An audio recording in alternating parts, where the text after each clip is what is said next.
ఈసారి జగన్మోహన్ రెడ్డి 2.0 మాత్రం మామూలుగా ఉండదు. కృష్ణపట్నం నుంచి మొదలైతే సినిమా మాత్రం అనకాపల్లి జిల్లాలో ఈసారి జెండా కట్టడానికి కూడా భయపడతారు. ఒకసారి ఆ కటౌట్ ఒకసారి ఆ కటౌట్ చూపించండి. లేకపోతే జన్మభూమి కమిటీ వాళ్ళ బామ్మర్దులకే పెన్షన్లు ఇచ్చారు తప్ప ఇప్పటికి అంత ఎందుకండి. ఒక దుప్పటి అడిగిందని చెప్పి ఒక చిన్న పాపని నడి రోడ్డు మీద నించోబెడితే ఇప్పటికి ఇంకా కనీసం ఆ వార్డుల మీద యాక్షన్ తీసుకోలేదు మన విద్యాశాఖ మంత్రివర్యులు. విద్యార్థి నిరుద్యోగ యువత పట్ల వైఎస్ఆర్ కాంగ్రెస్ పార్టీ రాష్ట్ర వ్యాప్తంగా నిరసన కార్యక్రమం చేపడుతుంది. ముఖ్యంగా మనతో మాట్లాడడానికి చోడవరం నియోజకవర్గం వైఎస్ఆర్సీపీ యువ నాయకుడు గునూరు రామచంద్ర నాయుడు ఉన్నారు. వారి మాటలను తెలుసుకునే ప్రయత్నం చేద్దాం. నమస్తే సార్. నమస్కారం సార్, చెప్పండి. ఈ రోజు 170 నియోజకవర్గాల్లో మీ విద్యార్థి తరపున పోరాటాలు చేస్తున్నారు. ఈ కార్యక్రమం యొక్క ముఖ్య ఉద్దేశం ఏంటి? రాబోయే రోజుల్లో యువత కోసం మీ వైఎస్ఆర్ కాంగ్రెస్ పార్టీ ఏం చేయబోతుంది? విద్యార్థి యోజన విభాగాలు ధ్యేయం ఏంటంటే, ఎన్నికల ముందు నారా లోకేష్ గారు ఒక మాట చెప్పారు, సింగిల్ టైం సెటిల్మెంట్ చేస్తాను, విద్యాదేవల్ని వసతి దేవల్ని అని చెప్పారు. ఎన్నికలు అయిపోయేసరికి దాదాపు 2 సంవత్సరాలు పూర్తి అయిపోయింది. దాదాపు 9,300 కోట్ల పైచీలకి బకాయిలు ఉంచారు. ఆ 9,300 కోట్లు ఎప్పుడు మీరు రిలీజ్ చేస్తారని అడిగితే తల్లి చెల్లి గొడ్డల పార్టీ. ఇకపోతే స్పోర్ట్స్ కోటా మెగా డిఎస్సి, ఆ మెగా డిఎస్సికి సంబంధించి ఎంత దారుణం అండి. ఒలింపిక్ లో లేదు, కామన్వెల్త్ లో లేదు, ఏషియన్ గేమ్స్ లో లేదు. అలాంటి గేమ్ ని తీసుకొచ్చి, బాల్ బ్యాడ్మింటన్ అనే గేమ్ ని తీసుకొచ్చి 52 పోస్టులని నమ్మకానికి మీరు అమ్మకానికి పెట్టారు. నెక్స్ట్ మీరు ఏమని ఇచ్చారు? స్పోర్ట్స్ కోటా డిఎస్సిలో మినిస్ట్రీ ఆఫ్ యూత్ అఫైర్స్ కానీ, స్పోర్ట్స్ అథారిటీ ఆఫ్ ఇండియా కానీ, స్పోర్ట్స్ అథారిటీ ఆఫ్ ఆంధ్రప్రదేశ్ కానీ, ఈ మూడింటి నుంచి ఏ ఒక్క సర్టిఫికెట్ ఉన్నా మీకు ఉద్యోగానికి అవకాశం ఉంటుందని చెప్పి మీరు అప్లికేషన్ ఛార్జెస్ తీసుకున్నారే, ఎవడబ్బు సొమ్మని మీరు జోబులో పెట్టుకున్నారని చెప్పి నేను ఆ శాప్ చైర్మన్ అడుగుతున్నాను. అలాగే నారా లోకేష్ గారు కూడా దీనికి బాధ్యత వహించాలి. మీరు ఎంతసేపు చర్చకు వస్తాను, నేను రెడీగా ఉన్నానని చెప్పడం కాదు, మేము ఆధారాలతో చూపిస్తున్నాం. ఇప్పటికి అంత ఎందుకండి. ఒక దుప్పటి అడిగిందని చెప్పి ఒక చిన్న పాపని నడి రోడ్డు మీద నించోబెడితే ఇప్పటికి ఇంకా కనీసం ఆ వార్డుల మీద యాక్షన్ తీసుకోలేదు మన విద్యాశాఖ మంత్రివర్యులు. ఇకపోతే మీరు ఒకసారి చూడండి, నిన్న పొగాకు రైతుల దగ్గరికి వెళ్ళారు జగన్మోహన్ రెడ్డి గారు. వ్యవసాయ శాఖ మంత్రి ఏమని మాట్లాడారు? తల్లి చెల్లి కొత్తలు పార్టీ సైకో మందని వేసుకొని వచ్చి మాట్లాడారని చెప్పారు. ఎంతవరకు కరెక్ట్ అండి? మీ మాటకి వస్తున్నానండి. సూపర్ 6 అన్నారు కదా, ఒక్కసారి ఆ కటౌట్ చూడండి. ఒకసారి ఆ కటౌట్ చూపించండి. ఎన్టీఆర్ భరోసా సామాజిక పెన్షన్ అన్నారు. 2014 నుంచి 19 వరకు ఊర్లో ఎవరైనా చేస్తే గాని, లేకపోతే జన్మభూమి కమిటీ వాళ్ళ బామ్మర్దులకే పెన్షన్లు ఇచ్చారు తప్ప ఏ ఒక్క రోజైనా రోడ్డెక్కి 1వ తారీఖు పెన్షన్లు ఇచ్చారా? జగన్మోహన్ రెడ్డి గారు తీసుకొచ్చినటువంటి వ్యవస్థ మీద ఇప్పుడున్న ప్రభుత్వం నడుస్తుంది. అలాగే తల్లికి వందనం అన్నారు. తల్లికి వందనం అని చెప్పి మీరు ఏం చేస్తున్నారు? పంగనామాలు పెడుతున్నారు. దేవస్థానం నిధులు కూడా ఈ ఎడ్యుకేషన్ ప్రోగ్రామ్ కి మీరు వాడుతున్నారు. 15,000 వేస్తానన్నారు, 13,000 వేస్తున్నారు, 2,000 మెయింటెనెన్స్ ఛార్జ్ అన్నారు. అసలు ఏం మెయింటెనెన్స్ చేస్తున్నారు? అమ్మఒడికి జగన్మోహన్ రెడ్డి గారు 15,000కి 14,000 వేస్తే 1,000 రూపాయలు మెయింటెనెన్స్ ఛార్జ్ కనిపించింది.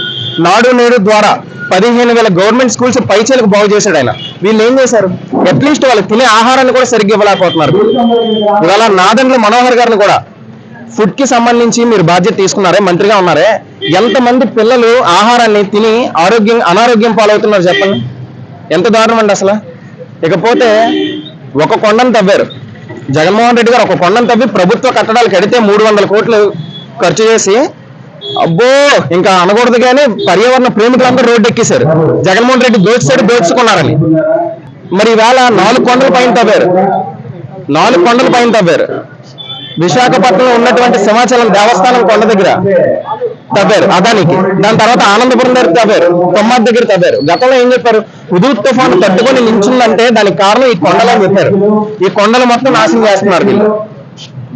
చెప్పండి, ఈరోజు చోడవనిగా ఏంటి రాష్ట్రంలో యువత పట్ల, అత్యంత పట్ల చేసినటువంటి పూర్తి చేపలు చేయమంటారు? అంటే నేను మళ్ళీ చెప్తున్నాను, జాతీయ స్థాయిలో కాదు వాళ్ళ కేసులు అనేవి, అంతర్జాతీయ స్థాయిలో పెట్టుకున్నా సరే యువజన విభాగం కానీ, విద్యార్థి విభాగం కానీ, ముఖ్యంగా జగన్మోహన్ రెడ్డి గారిని నమ్ముకున్నటువంటి ఏ ఒక్క అభిమాని కూడా ఈ కేసులకి రెడ్ బుక్ రాజ్యాంగాలు భయపడరు. అంతర్జాతీయ స్థాయిలో పెట్టుకోమని చెప్తున్నాను కంప్లైంట్లు కూడా. ఉత్తరేంద్ర భోగాపురం ఎయిర్పోర్ట్ సంబంధించి కూడా ఈరోజు చాలా మేమే కట్టామంటున్నారు. మరి ఎవరు కట్టారని మీరేం చెప్తారు? 2019 ఫిబ్రవరి 2న చంద్రబాబు నాయుడు గారు ఫౌండేషన్ స్టోన్ వేశారు. ఒక నెల ముందు జనవరిలో కుప్ప ఎయిర్పోర్ట్ కట్టారే, మరి అదే కుప్ప ఎయిర్పోర్ట్ ని ఎందుకు మీరు పూర్తి చేయలేపారు? ఎందుకని?